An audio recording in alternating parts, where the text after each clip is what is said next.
اور جب رشیا جو ہے وہ سوویت یونین ہوتا تھا، جب یونائٹڈ کنگڈم اپنے آپ کو گریٹ برٹن کہتا تھا، اور اس کے بعد جیسے جیسے دنیا میں جن جن بڑی قوتوں کی حکومت آئی ان سب کے لیے یہ ایریا بہت امپورٹنٹ تھا. ایران اور افغانستان دونوں کا بارڈر یہاں پہ لگتا ہے، اور اس کے علاوہ یہاں پہ اسمگلنگ کے بہت بڑے ریکٹس ہیں، وہ بھی ایک ایلیمنٹ ہے جو یہاں پہ کمپلیکیشنز ڈیولپ کرتا ہے. اور اس میں آپ ایڈ کر دیں ٹیررزم، تو that is a bit of the detail that I can add کہ یہ کیوں اتنا کمپلیکیٹڈ ایریا ہے. اس کے علاوہ ٹرین بہت مشکل ہے، مطلب جو جغرافکلی پہاڑ اور وہاں پہ ریت ہے اور جس طریقے کے راکس ہیں وہ ہیومنلی گورن کرنا اس کے لیے اتنا آسان نہیں ہے.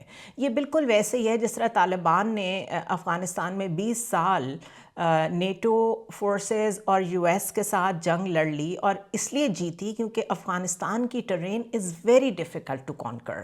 جتنے مرضی آپ ہیوی ایکوپمنٹ کے ساتھ، مہنگے فوجی ایکوپمنٹ کے ساتھ وہاں آ جائیں، اگر وہاں کی ٹرین، آپ وہاں کے نیٹو ہیں، only then you have the complete control of the area. آپ کے لیے پہاڑ پہ چڑھ جانا مسئلہ ہی کوئی نہیں ہے، اس کے لیے دوسرے فوجیوں کو تو شاید پہلے ٹریننگ کرنی پڑتی ہو. This is just a crude example. So that's why Balochistan میں بھی یہ پرابلم ہے کہ اس کو جتنا مرضی گورن کرنے کی کوشش کی جائے، جو پہاڑ ہیں اس میں کس طرح دہشت گرد جا کر پناہ لیتے ہیں، وہیں پہ اپنے سلیپر سیلز بناتے ہیں، وہیں سے اٹیکس پلان کرتے ہیں، یہ ڈیفیکلٹ ٹو انڈرسٹینڈ ہے. اسی طرح یہ جو ٹنلز ہیں، یہ ٹنلز بہت ڈیپ ڈاؤن، جس طرح سندھ کے بیکورڈ ایریاز ہیں، بہت پسماندہ علاقے ہیں اور بہت انٹیریئر میں ہیں، اس طرح یہ ٹنل نمبر 8 ایسے ہی ایک علاقے میں ہے.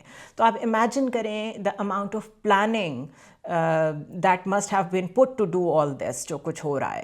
تو کتنا ویل پلانڈ اور کوآرڈینیٹڈ اٹیکس مستقل ہو رہے ہیں. اس سے پہلے بھی آپ نے ایک سیریز اگر ہم گننا شروع کریں تو 2024 سے لے کے ابھی تک ایک سیریز آف ایونٹس ہے جس میں دہشت گردی کا بہت اضافہ ہوا ہے. اگر واپس اس کی اسٹریٹجک امپورٹنس پہ جائیں تو جو سینٹرل ایشین ریپبلکس ہیں، جو کہ اگر آپ افغانستان سے گزر کے جائیں تو آپ ان کے ساتھ کنیکٹ کرتے ہیں، جو پرانا سوویت یونین ہے. جب سوویت یونین ٹوٹا تو جو ریاستیں آزاد ہوئیں ان کو ہم سینٹرل ایشین ریپبلکس یا سینٹرل ایشین اسٹیٹس کہتے ہیں. So Central Asian republics and Afghanistan یہ لینڈ لاکڈ ایریاز ہیں، ان کے پاس واٹر کی ایکسس نہیں ہے. دیٹ واز دا ریزن کہ رشیا افغانستان میں آنا چاہ رہا تھا ہاٹ واٹرز کی تلاش میں، اور افغانستان کے بعد اس کا نیکسٹ اسٹیج جو ہے وہ آف کورس پاکستان کا یہ بلوچستان والا ایریا ہی ہونا تھا، بیکاز یہاں جا کے عریبین سی ملتا ہے. دس از دا امپورٹنس کہ آپ کے پاس سی ہو تو آپ کی ٹریڈ اینڈ کامرس کتنی بڑھ سکتی ہے، بڑی اسٹریٹجک امپورٹنس ہوتی ہے. اور پاکستان اس 16 کی ہمارے پاس ایک سے زیادہ پورٹس ہیں، پورٹ قاسم بھی ہے and so on and so fourth.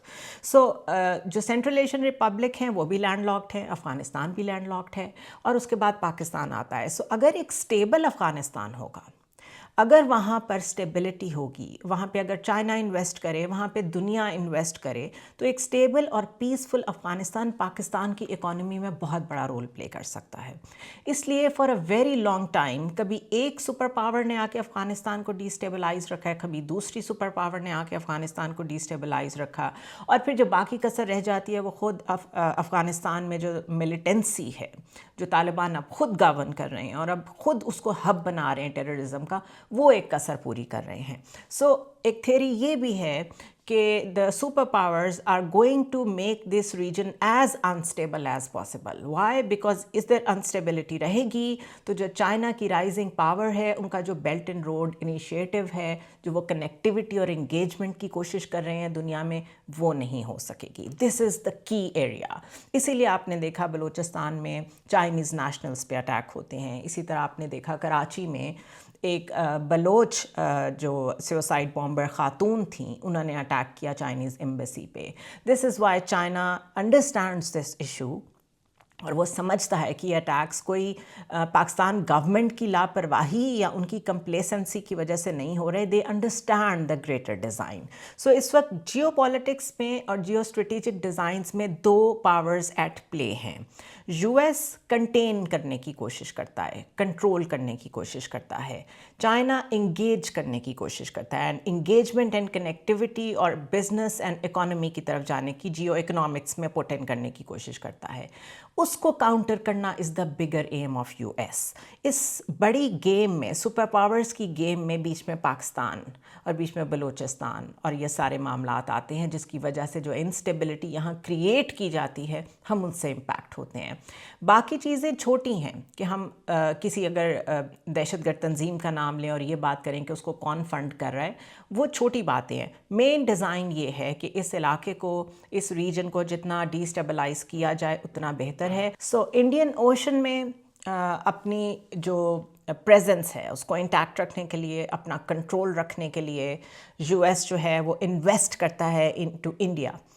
Modernisation of the military and nuclear equipment, اور پھر اسٹریٹیجک جو بہت بڑے بڑے تھنک ٹینکس آپ دیکھ رہے ہیں, یا بڑے ملٹری گروپس یا نیٹو کی طرح کے ڈیفنس گروپس جو بن رہے ہیں, آکس اور کوڈ کے نام پہ. اس کے اوپر میں کسی وقت الگ سے ویلاگ کروں گی کہ کوڈ میں کون سے کنٹریز آتے ہیں, آکس میں کون سے کنٹریز آتے ہیں.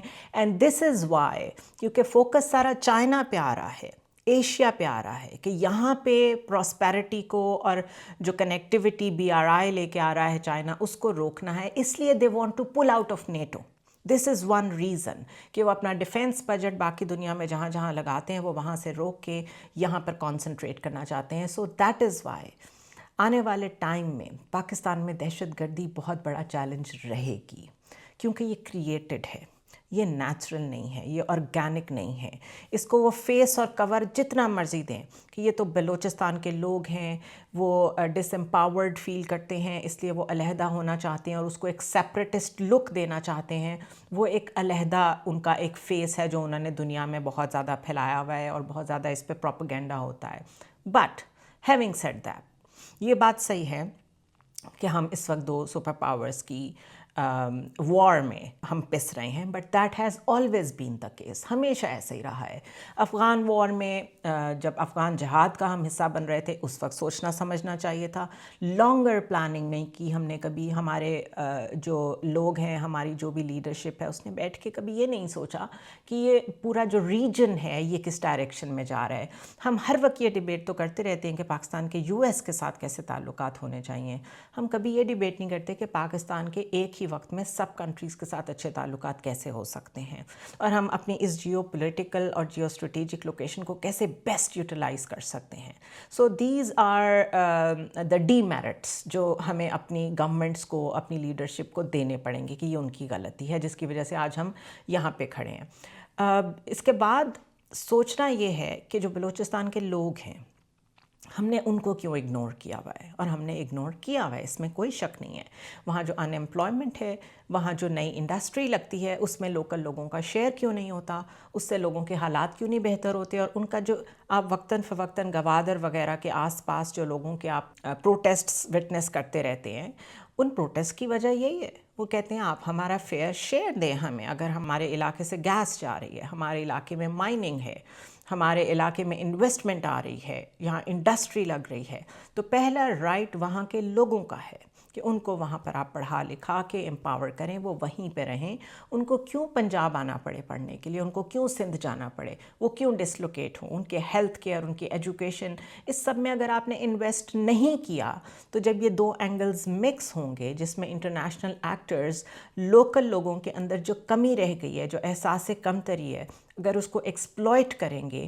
اینڈ بائی دا وے جو بی ایل اے کی ریکروٹمنٹ ہے اس میں بہت اضافہ ہوا ہے, ریکروٹ ہو رہے ہیں ینگسٹرز بھی, اس میں خواتین بھی شامل ہیں. سو یہ ایک انٹرنل انٹروسپیکشن کا بھی معاملہ ہے. ہمیں بھی سوچنا ہوگا کہ ہم نے اپنے لوگوں کے لیے کیوں کچھ نہیں کیا, کیوں اگنور کیا ہوا ہے. ہم کیوں صرف ایک پارٹی پنجاب لے کے بیٹھ جاتی ہے, ایک پارٹی سندھ لے کے بیٹھ جاتی ہے, اور بلوچستان کو ہم چھوڑ دیتے ہیں کہ اس کو جیسے مرضی وہاں کے سردار اور اسٹیبلشمنٹ مل کے ہینڈل کرے. This is not a way to run a province. اس پروونس کو یہ فیل ہونا چاہیے کہ وہ اس فیڈریشن کا حصہ ہے, وہاں کے لوگوں کو یہ فیل ہونا چاہیے کہ وہ پاکستان کا حصہ ہے. بہرحال یہ سٹوری ابھی ڈیولپنگ ہے. اللہ کرے سب خیریت رہے اور لوگ ریسکیو ہو جائیں, اور I will keep you posted on such issues as well, because جب نیوز بڑی آ جاتی ہے تو پھر دوسرے انالیسس چھوٹے ہو جاتے ہیں، اس لیے آج میں نے اس کو پرائیورٹی دی ہے. Let's hope for the best. I will see you tomorrow.